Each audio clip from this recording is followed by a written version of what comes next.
Hey everyone, welcome back to Contractor Growth Network. I'm Logan Shinholster, and today, instead of being joined by Chris, I'm here with Brian Kaskavalciyan. I got that one right? Yes, you Perfect. got it. Yep. Brian owns G4 Marketing Group, and he's also the host of the Wealthy Contractor podcast and the author of the Seven Secrets to Becoming a Wealthy Contractor. I knew I was close. It was close. It was close.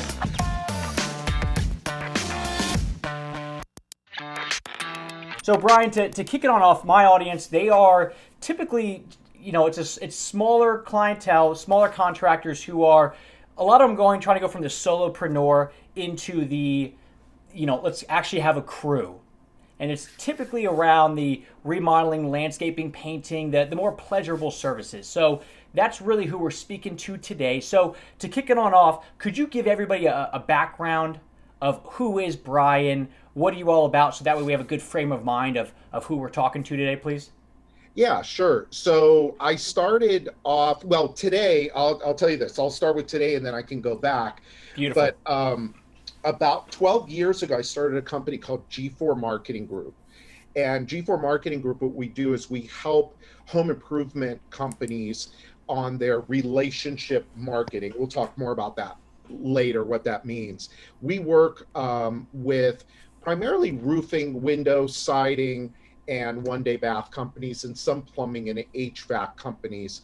Our clients collectively last year completed about 100,000 projects.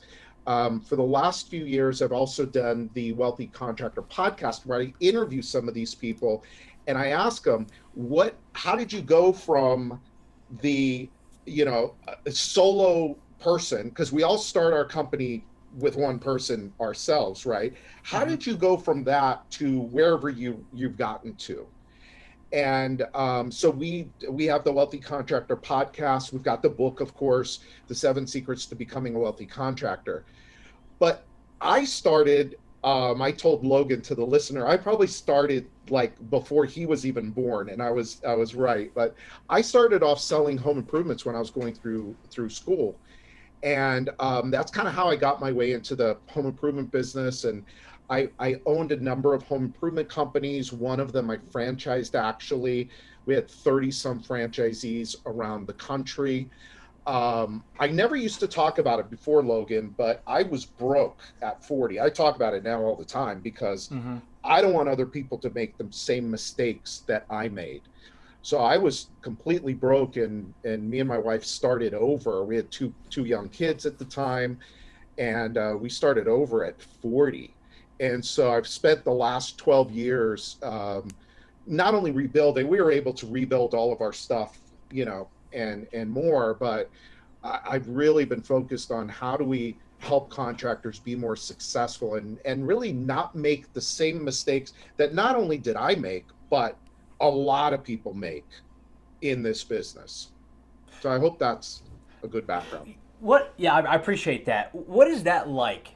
Being 40 years old, having kids, because like for me, I have a cat, right? I have a girlfriend and a cat, so like I don't have that much pressure whether the company succeeds or fails. Like it's really just me. But what's it like being 40 years old and you have a wife and a couple kids and you're at this stage where you are broke? I guess what's going on at that point, in your mind, in the family? Yeah. Scared to death. You're scared to death. Like I would wake up every morning scared out of my mind. Like, how are we going to do it? How are we going to Mm-hmm. figure this out? And luckily we figured it out. We just got to work. We just got to work on what we knew and what we were good at. And but it sucks. It's not a good position to be in. Mm-hmm. Not only was I broke, I was also way in debt because I made a bunch of really stupid decisions in the business. And because I was focused more on sales than I was focused on profitability, which is something I talk about all the time in everything that I do. Is too many people are focused on sales rather than being focused on profitability.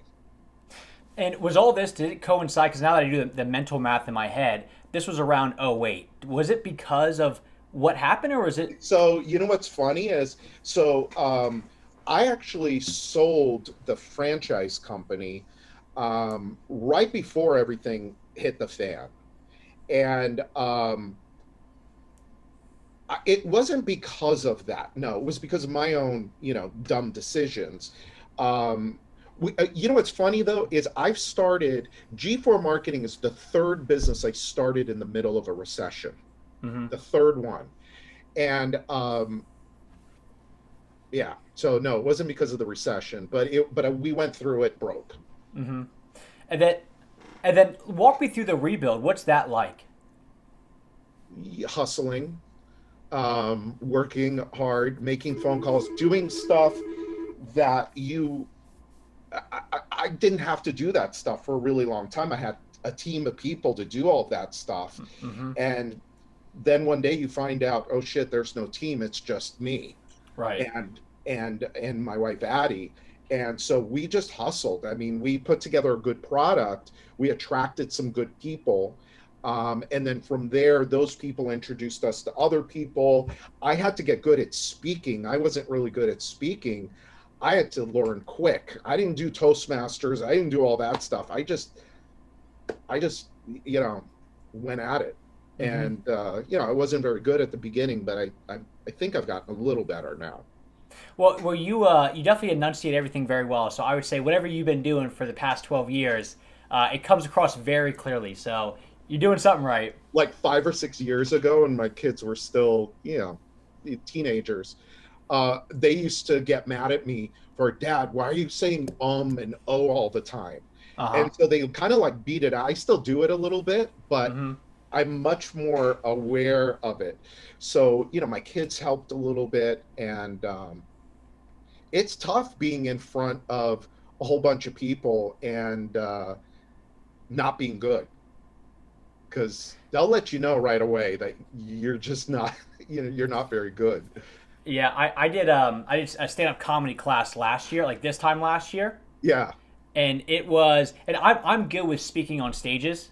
yeah, Like I actually enjoy public speaking because that's I good. think I've gotten over that. Like if I mess up, the crowds, they're not going to hate me. They're not going to throw stuff at me. But the fear with the stand up comedy was you practice, practice, practice, and you have to nail it. You can't go up there and just get close enough. It has to be essentially exactly word for word. Yeah, So that was my fear, was to get up there because I knew if I messed up some of the words, I could come back to it. But I was doing everything I could to hit like the exact cadence, the exact this, the exact that. So it was a fun experience. are you still No, doing so it? it's funny. So when I did it, it was February 24th last year, and that was back when COVID was like just kind of a thing, Right. right? Like it was like I think at that point it had just hit like Seattle. So there was 400 people in the audience, and it was nothing. Like we just didn't even Yep. think about it. And then 2 weeks later, that was it. So, but I was one and done on that. Like it was a bucket list item for me. It taught me a lot with sales. Actually, I did a whole podcast on what I learned from that with sales, Oh yeah. because you don't realize a lot of times, like in stand-up comedy, what people will do is they'll hit the punchline, but they're insecure with their punchline. They keep talking, and it trains the audience just to stop laughing. Yeah. And the same thing with sales is when you talk about certain things, or you present the price, or you need them to speak, we naturally will ask a question but then keep talking, which trains them to not actually answer the question you're asking. So for me, it was a fantastic learning lesson, but it was also fun doing it because it was like a bucket list item. It was cool. It was definitely cool. Yeah, and that's a tough thing to do. I've become recently, I know this is off topic just a little bit actually, but it does come back. But I have been fascinated by Jerry Seinfeld over the Mm-hmm. last year or so, and listening to him in interviews talk about the craft of comedy. And they're not just getting up there and just, making, cracking jokes. There's a whole like science behind it, and wordsmithing and practice, like you said, and delivery of the punchline and all of that. And I agree with you. It's the sales is so much like that, as well, as you know very well. If you're not scripted, if you don't have a process for selling, you're not going to be very successful at it. And it's funny because growing up, I if I get in a conversation, I can talk and talk and talk if need be. So growing up, before I realized that that was actually kind of a detriment, I was always told, "Oh, you'd be great at sales," because I could carry a conversation. But then when you actually get into sales, you realize that that hurts you. It does. Yeah, you got to It hurts listen. you. Yeah. And I know with the stand up comedy, you had people in the class that were naturally very funny people when you would just talk to them, but your stage presence is 90% of the battle. Right. So they were, I guess, told probably, "Oh, you're hilarious. You should do stand up." But as soon as you get up there, some of the funniest people in the class would get up there and they were nervous. So their delivery was a little bit off. Or they would hesitate or keep going and it threw everything off. So there was a lot of, I mean, I'm glad I did a lot of practice for it. But it was, you definitely, it taught you a lot. So that's something that, like, if you're out there and you like sales, but you want to get better at it or you want to get better at public speaking, try a stand-up comedy class, because like for us, they guided us through everything, showed us that there's actually a rhyme or a reason to every single piece, and it's not just like if you're naturally funny you'll be great at it. You could be not funny at all, Yeah. but as long as your delivery is good, then you'll be good. So it was fun.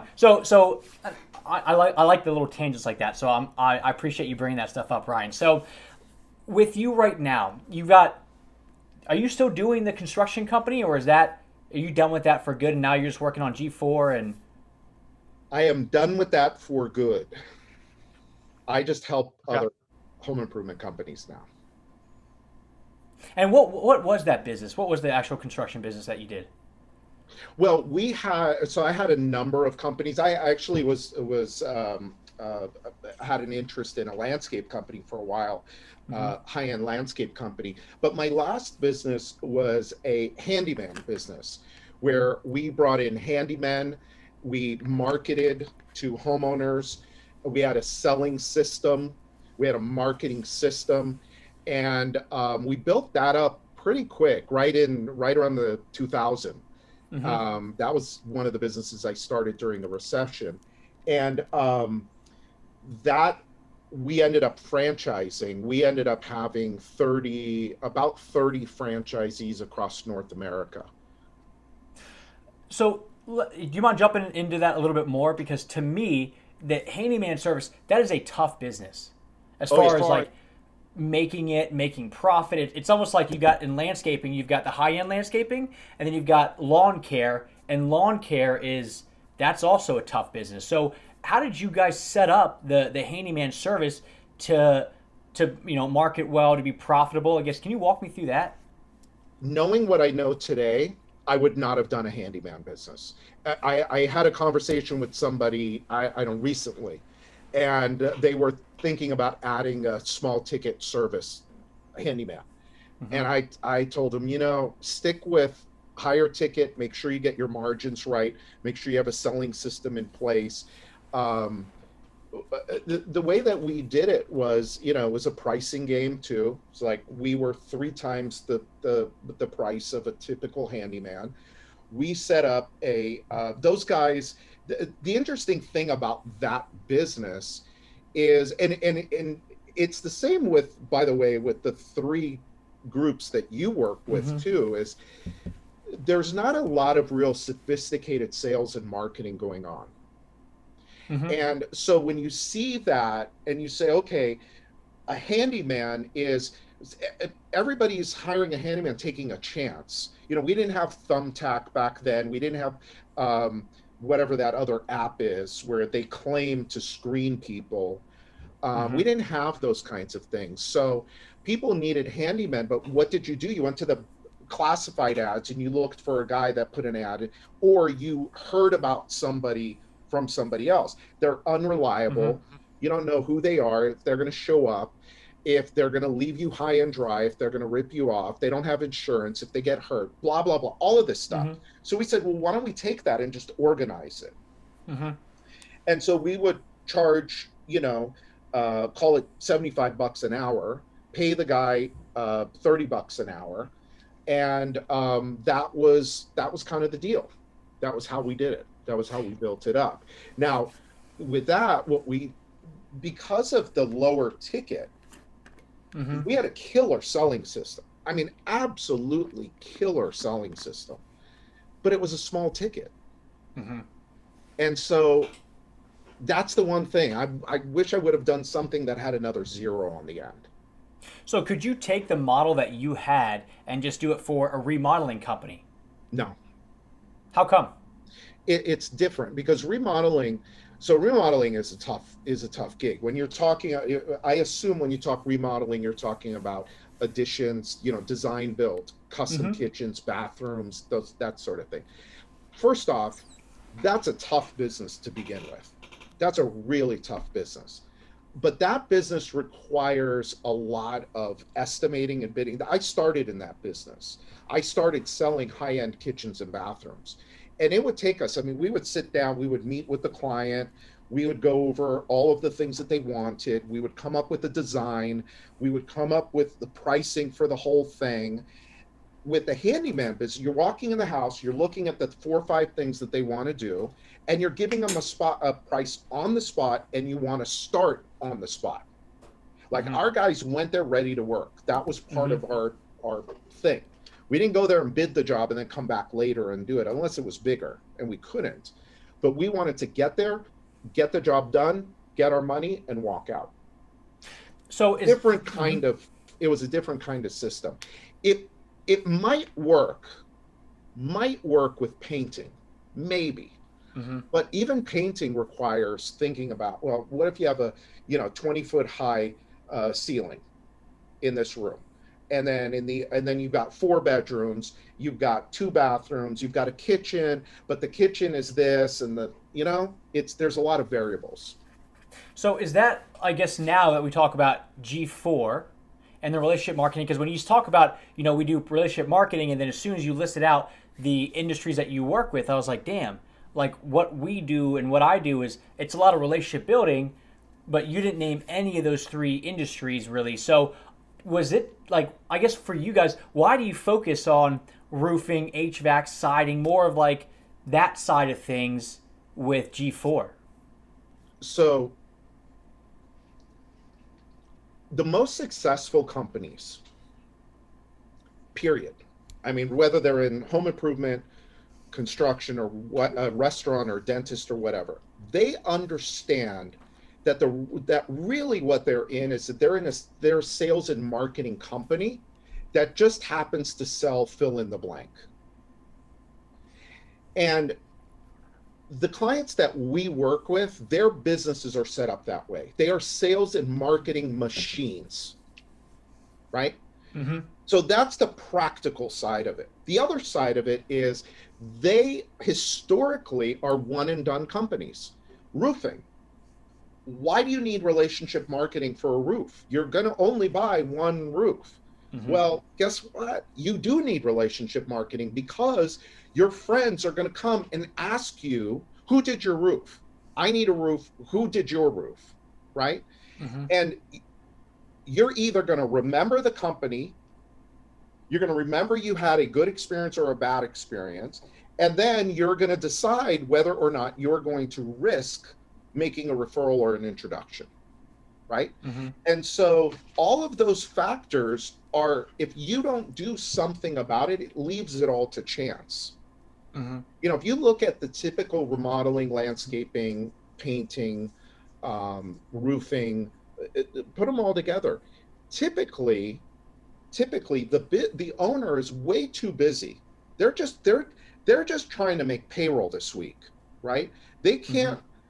They don't have enough space in their heads to figure out, how am I going to stay in touch with this customer? How am I going to get this customer to buy from me again? How am I going to get this customer to refer me to their friends and their family and their neighbors?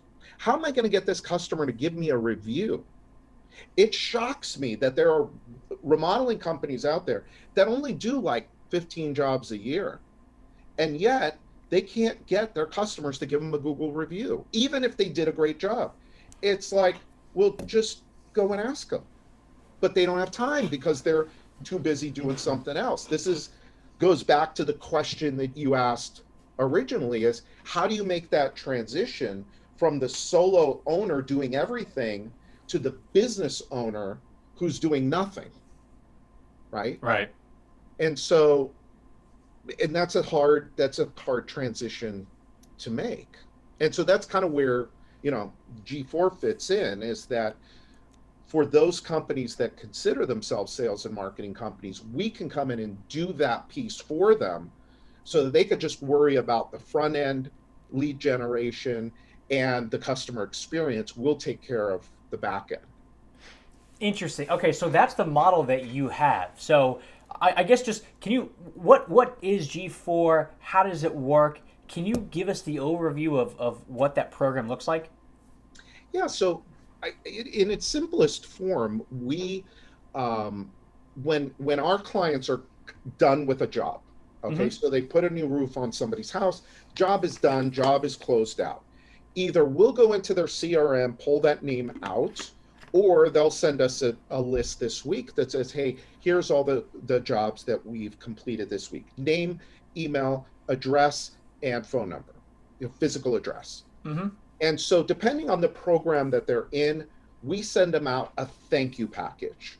So, we say, thank you. We appreciate you, right? Because it amazes me how companies that have high tickets, even low tickets, but just call it high ticket companies, have these people that spend so much money with them. And then when the job is done, they don't send them anything, not even a card to say, hey, thank you. We appreciate you. Right? So appreciation does a lot of things. I don't know if you want to get into all of the psychology behind it, but aside from the fact that it's the right thing to do, it's also an opportunity to set up an ongoing relationship, right? Mm-hmm. We stand out in the customer's mind. So we say thank you. We ask for reviews. We drive a ton of reviews for our clients because we're sending out a thank you box. We're asking for a review in the thank you box. We're sending out an email to say thank you, we appreciate your business. If we earned a 5-star review, go here. We're sending out a text message that says, hey, thank you, we appreciate you, go here. Because you can't leave any of this stuff to chance. Mm-hmm. So once we've done that, the next thing that we do is we introduce them to a referral program. So we create a referral program for our clients. The problem with most referral programs is people say they have a referral program, but the referral program only lasts like a day or two, right? The job is done and you say, oh, hey, by the way, if you refer anybody to me, I'll give you this. Mm-hmm. Well, okay, that's great. But what about next week? What about next month? What about 6 months from now? Do you really think that, oh, you're just there at the top of their mind, just they're out looking for somebody to give you Yeah. a referral to you? Right. No, they're not. Right.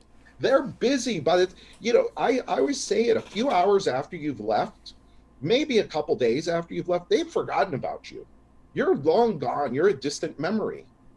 And so it's your job to stay in front of them and to stay in touch and continually be asking them and reminding them that you appreciate referrals. So we put that into place. And then finally, we stay in touch.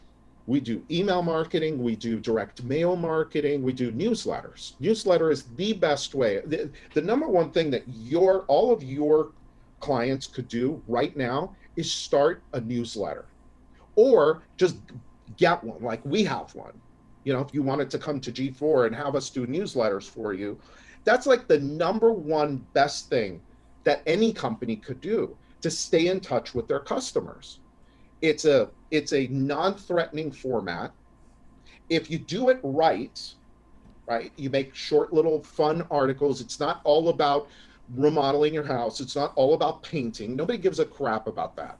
Mm-hmm. They want to be entertained and engaged for a few minutes.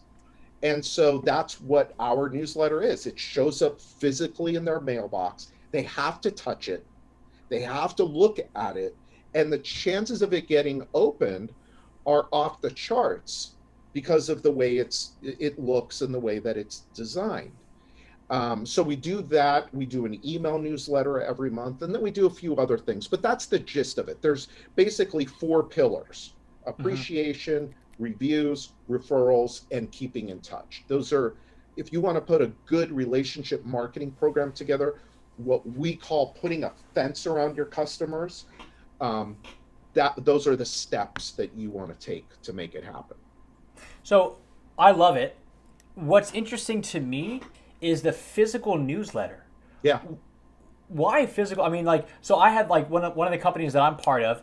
They send it out in an email, like their end of the month newsletter, but they also send it to me in the mail, Hmm. and I read it every time. Yep. But I guess I just kind of assumed that they were just the one off. Like, I don't know why they're doing it old school because they're young guys, but maybe this is just the format that they like to read it in. So for you guys, like, why physical? Well, look, I grew up with physical. Mm-hmm. It's really interesting because you said you're 29, right? Yeah, I'm old enough to remember the dial tone to go to the internet, but that was only like a year or two. Yeah. Yeah, right. So you are very used to reading stuff online, Mm-hmm. right? So when I was coming up, I didn't read stuff online. It was all physical. It was all print. I Mm-hmm. still like print. I think that even and I'm not surprised to hear what you said about having something show up and you actually read it. Um, Email is great. Email's great.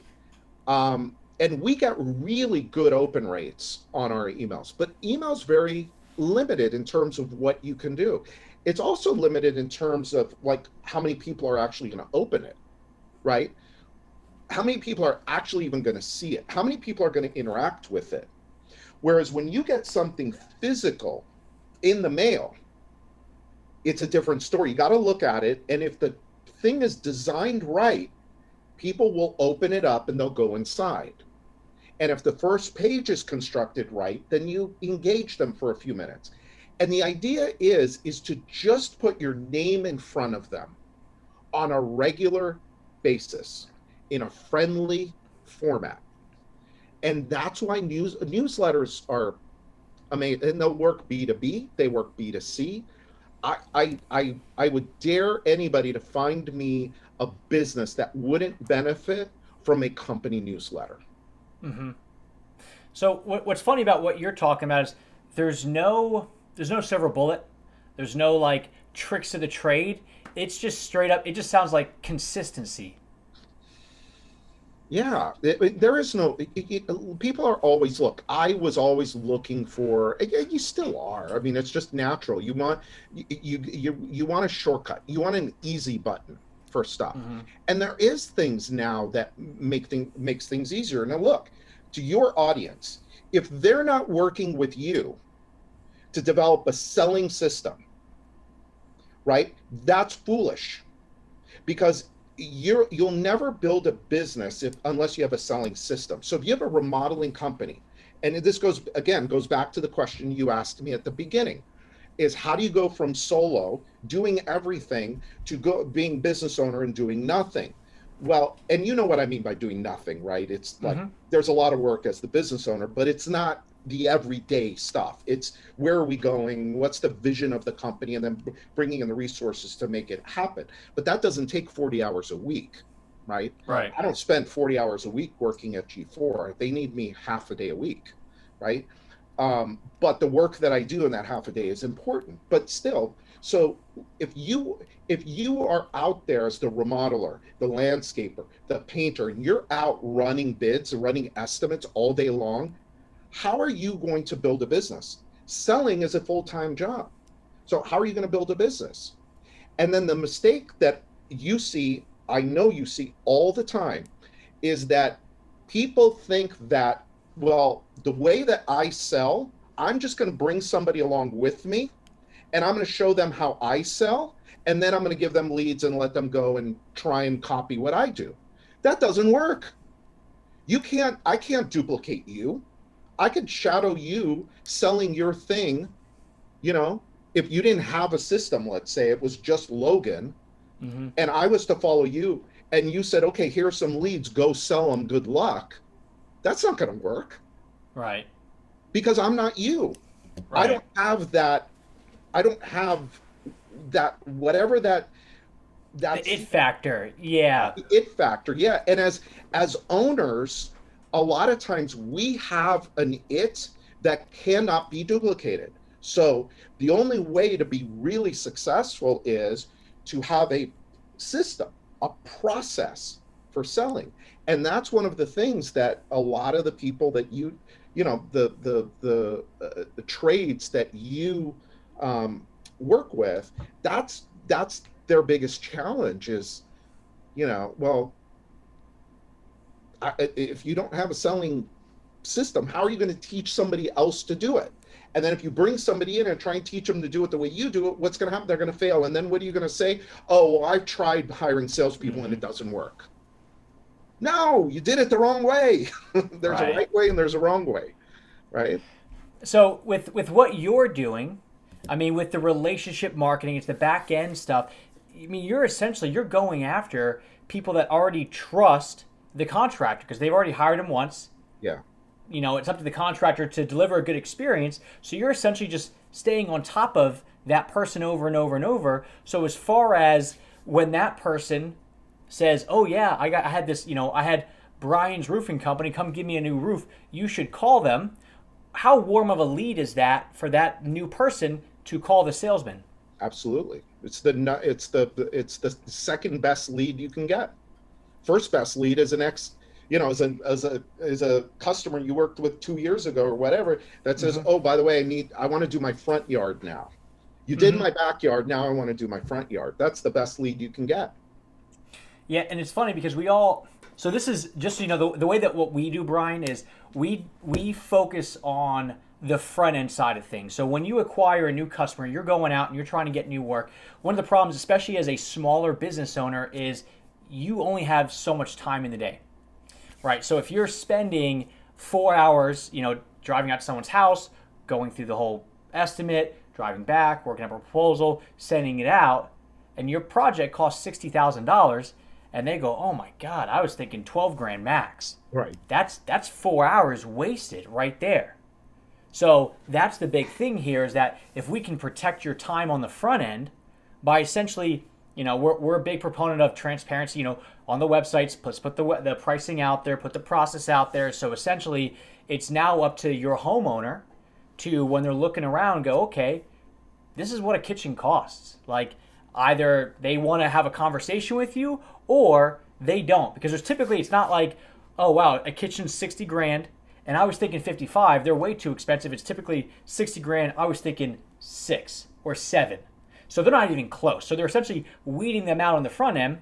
So everybody that's calling you is somebody who's ready to go, or a hell of a lot closer to ready to go versus the person that's coming in saying, "Well, what can you do for 8 grand?" So it's a lot of the same principles of, you're less of like a hardcore salesman and more of like an order taker where you're just guiding them through it, which sounds a lot like what you do on the back end, which is by the time somebody calls you up, it's game on. It's yes, you got to sell, but it's more of yours to lose than it is you trying to persuade them that you're the best company for them because they already have that one referral. Yeah.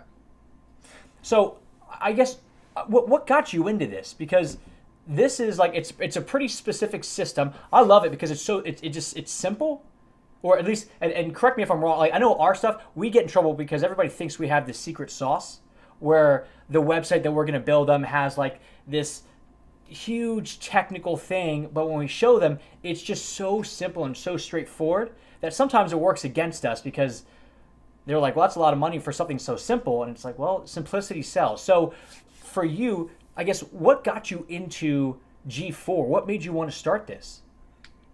So I'll give you the quick, short version.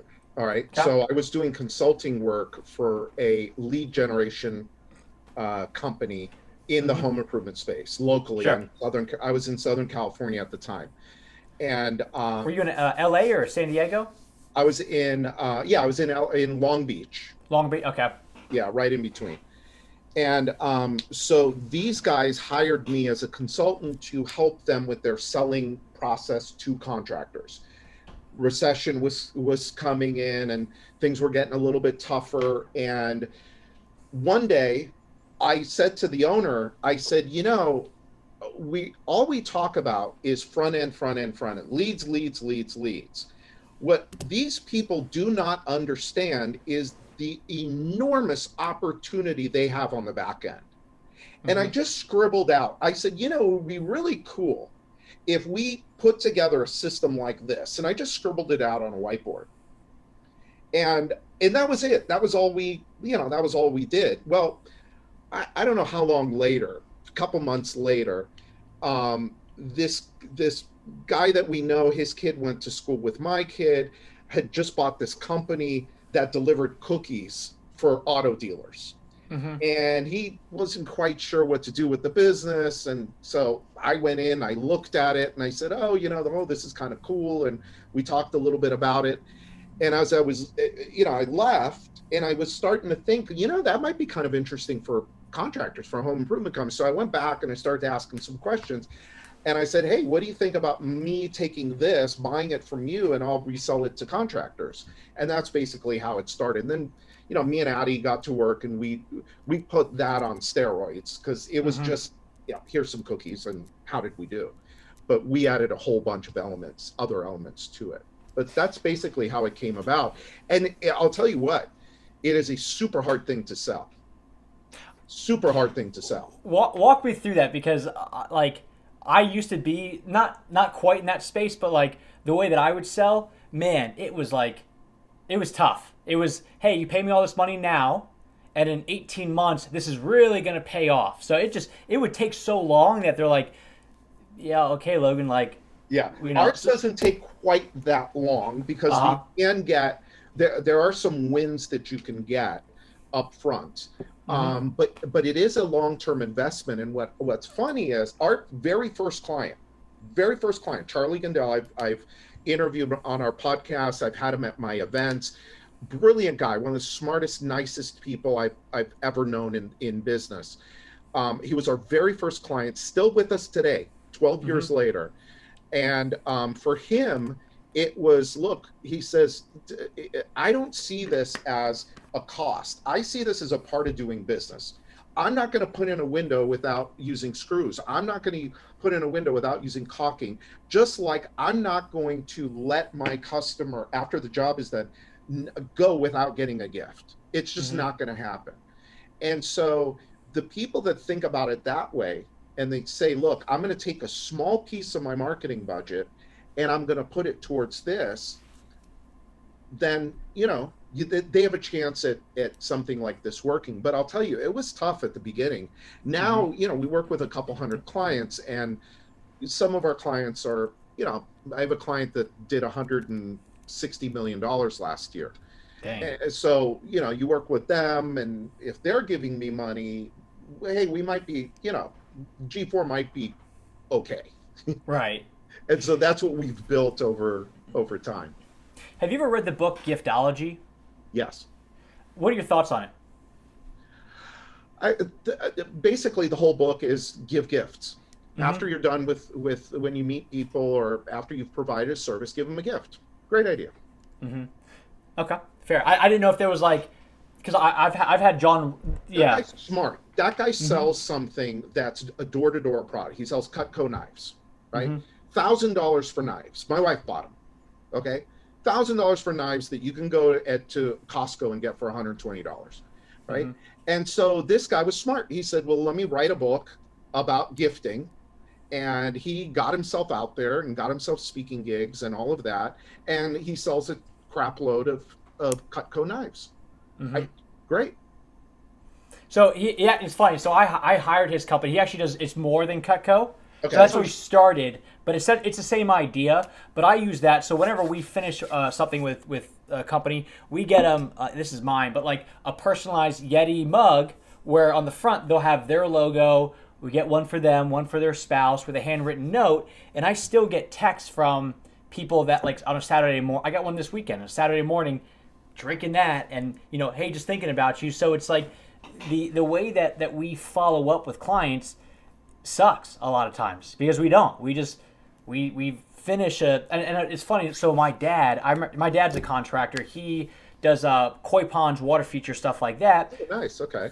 And what he was telling me one time was they were trying to do this, what's called parade of ponds. And what a parade of ponds is essentially they're going to have 12 clients that say, yep, you can come check it out for the day, and they sponsor an event where you go pond to pond to pond, check it out. It's fun. Right? And he said he called up one client and said, hey, we're doing this parade of ponds. Could we use your house? And the guy said, actually, no.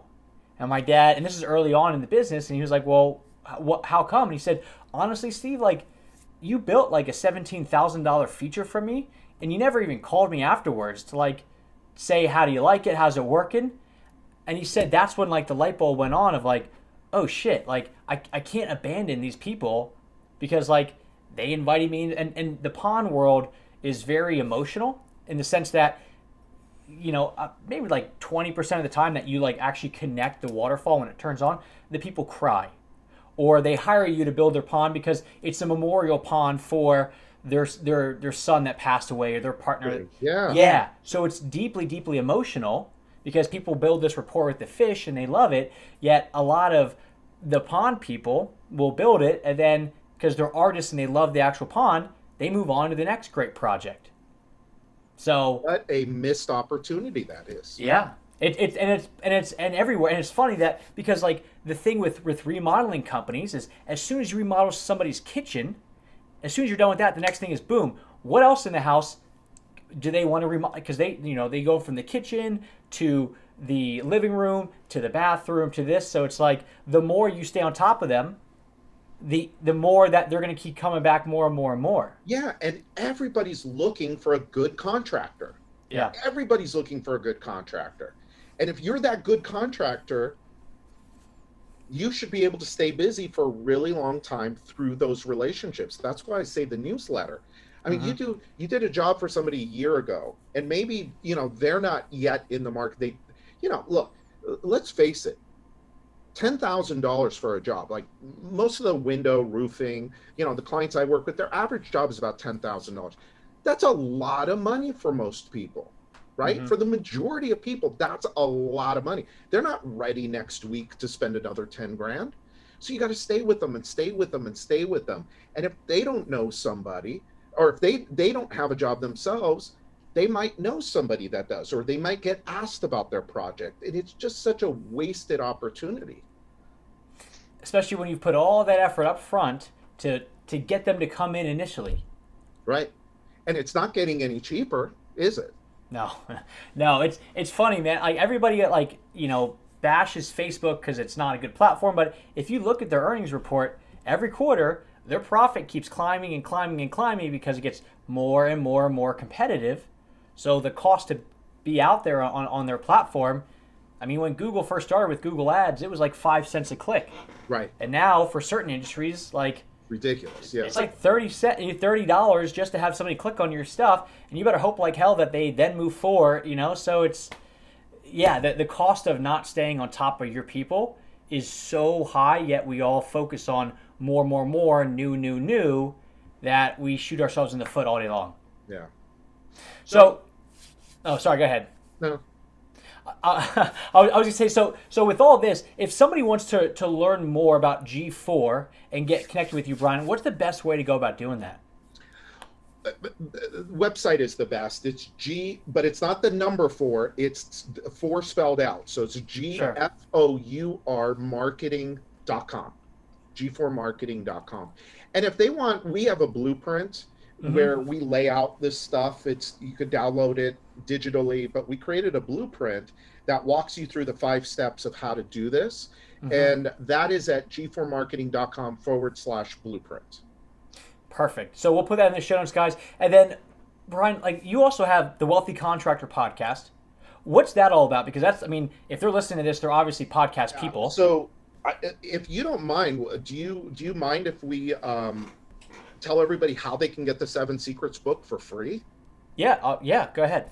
So the 7 Secrets book, for those, I don't know, you're going to put this out on YouTube too, but I'm holding up a copy of the book. But I wrote this book and released it last year. And it's not about marketing. It's not about selling. It's really more about what are the most successful contractors doing to be successful in their business. And a lot of it is about mindset. I'm a firm believer, being in business for myself for 30 plus years is like 95% mindset, 5% skill set. And a lot of people think that it's all about skill set. I just have to get better. If I was just better at selling, if I was just better at marketing, or if I was just a little bit better painter, then I'm going to be rich. No, that's I'm sorry, but that's not it. And so the Seven Secrets is really all about how to model the thinking and the habits of the most successful people in the industry. And they can get that by going to the wealthycontractor.com. And right up at the top, it says get the book. And basically, the way it works is I buy the book and you pay shipping, just a small shipping and handling fee. If you're in the US, it's $6.95. We send you a physical copy of the book. I got it and I read it in an afternoon. It's a quicker read. And it's funny because as soon as I got it in the mail, I was like showing my team. I was like, he definitely knows the audience because it's large text. It's like triple space. It's the perfect book, and it's not like all the books that we have on leadership and stuff. It's a lot of redundancies, but this is straight like no fluff. Yeah, and it's designed in a way to be able to read it quick, but it's also designed in a way where I want you to go back and actually do the stuff that it's secret number one, here's the things to do, here's some worksheets you can download, go get the resources. Once you buy the book, you get access to a bunch of resources. And so here's how you think about, well, what is it that I want? What do I really want? See, most business owners don't think ahead to think about, well, why am I in business for myself in the first place? What does it mean? And ultimately, to me, it comes down to a couple of things. It comes down to money and it comes down to time. And yet, if we're not intentional about the kind of money we want to make and how we want to spend our time, guess what? The business will take over. And the business will suck all the money out of you. It'll suck all your time away. And pretty soon you find yourself, trapped by the business. And so there's ways to get out of that. And one of the first things is to say, well, what do I really want out of this thing? And then look at, well, what's it going to take to build that? Would you be down, Brian, to do a second part? Yeah. Podcast? Okay. Because here's what I want to do. Because that's the stuff that I love talking about, because it's the whole, we all have this have, do, be mindset. If I could just have more leads, then I could do more sales and then I'll be successful. Versus be, do, have, which is, the complete opposite, but it's starting with the mindset versus starting with, if I could just get more work in the door, then I'll have the life that I want, and, I can give everything to my kids that I set out to give to them. So that in itself, I don't want to short that one.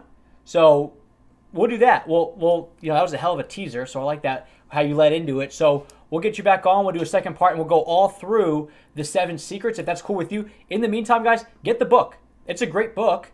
But then that way, when you listen to the second part of the podcast with Brian, this is not the first time. This is essentially, you have the foundation laid by going through the book. And then on top of that, we'll go into some specifics with Brian if Brian's cool with that. And then that way, it's a good everything. Yeah, that book was really, it was, you asked me before, what's it like to be broken 40? It sucks. And I don't want anybody else to go through it. And so This book is my, where did the book come? Somebody asked me, well, where did the book come from? It's like, it came from pain. That's where it came from. It came from a lot of pain. So, so if we can help a few people think differently about their business, I'm all for it. That's why that exists. Beautiful. Well, Brian, I really appreciate you coming on. We'll get you back on for a second one, go through it all, and have some fun on the second one. Awesome. I love it. Cool. Brian, thank you very much, man. You're welcome. Thank you.